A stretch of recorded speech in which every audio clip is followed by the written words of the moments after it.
Menurut Ferry Kusnandar, dengan bukunya yang sudah terdaftar di dalam Sinta Kemendikbud yang berjudul Kimia Pangan Komponen Makro menyebutkan bahwa reaksi oksidasi dan reduksi gugus fungsional aldehida pada gula sederhana mudah mengalami reaksi oksidasi.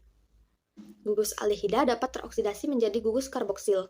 Reaksi oksidasi aldosa dapat dikatalisis dengan enzim glukosa oksidase.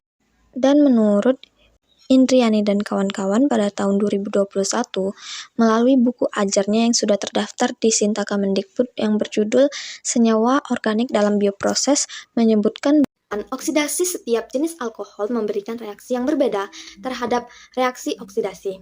Reaksi oksidasi terjadi pada atom oksigen dari oksidator yang akan menyerang atom hidrogen dengan bantuan katalis. Oksidasi pertama menghasilkan aldehid, kemudian dioksidasi kembali menghasilkan asam karboksilat. Oksidasi pertama harus dihentikan secepatnya melalui proses destilasi. Struktur aldehid memiliki satu atom hidrogen yang berada di ujung, terikat pada gugus karbonilnya yang menyebabkan aldehid sangat mudah teroksidasi. Dari beberapa sumber yang sudah saya baca, saya dapat memahami kalau reaksi oksidasi itu melibatkan banyak hal, seperti pengurangan hidrogen, penambahan oksigen, dan juga pengurangan jumlah ikatan karbon hidrogen dalam molekul organik.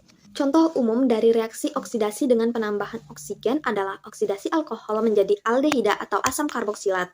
Contohnya etanol CH3CH2OH dapat dioksidasi menjadi asetaldehida. Reaksi oksidasi yang melibatkan pengurangan hidrogen dari molekul organik, misalnya aldehida dapat dioksidasi menjadi asam karboksilat dengan kehilangan atom hidrogen.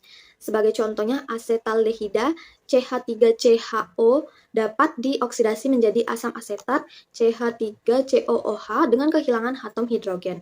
Kemudian pengurangan jumlah ikatan karbon dan hidrogen. Reaksi oksidasi yang melibatkan pengurangan jumlah ikatan karbon dan hidrogen dalam molekul organik ini biasanya menggunakan reaksi yang kuat.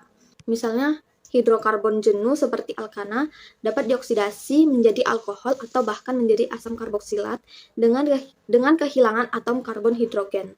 Sebagai contohnya, pada metana CH4 dapat dioksidasi menjadi metanol CH3OH atau asam format HCOOH. Bilangan oksidasi adalah cara untuk menunjukkan tingkat oksidasi atau reduksi suatu atom dalam suatu senyawa.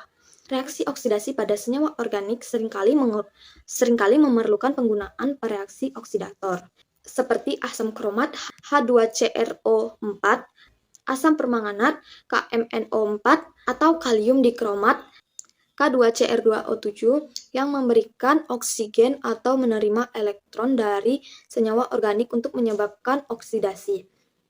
Contoh obat yang mengalami oksidasi, yaitu obat diazepam mengalami oksidasi amida.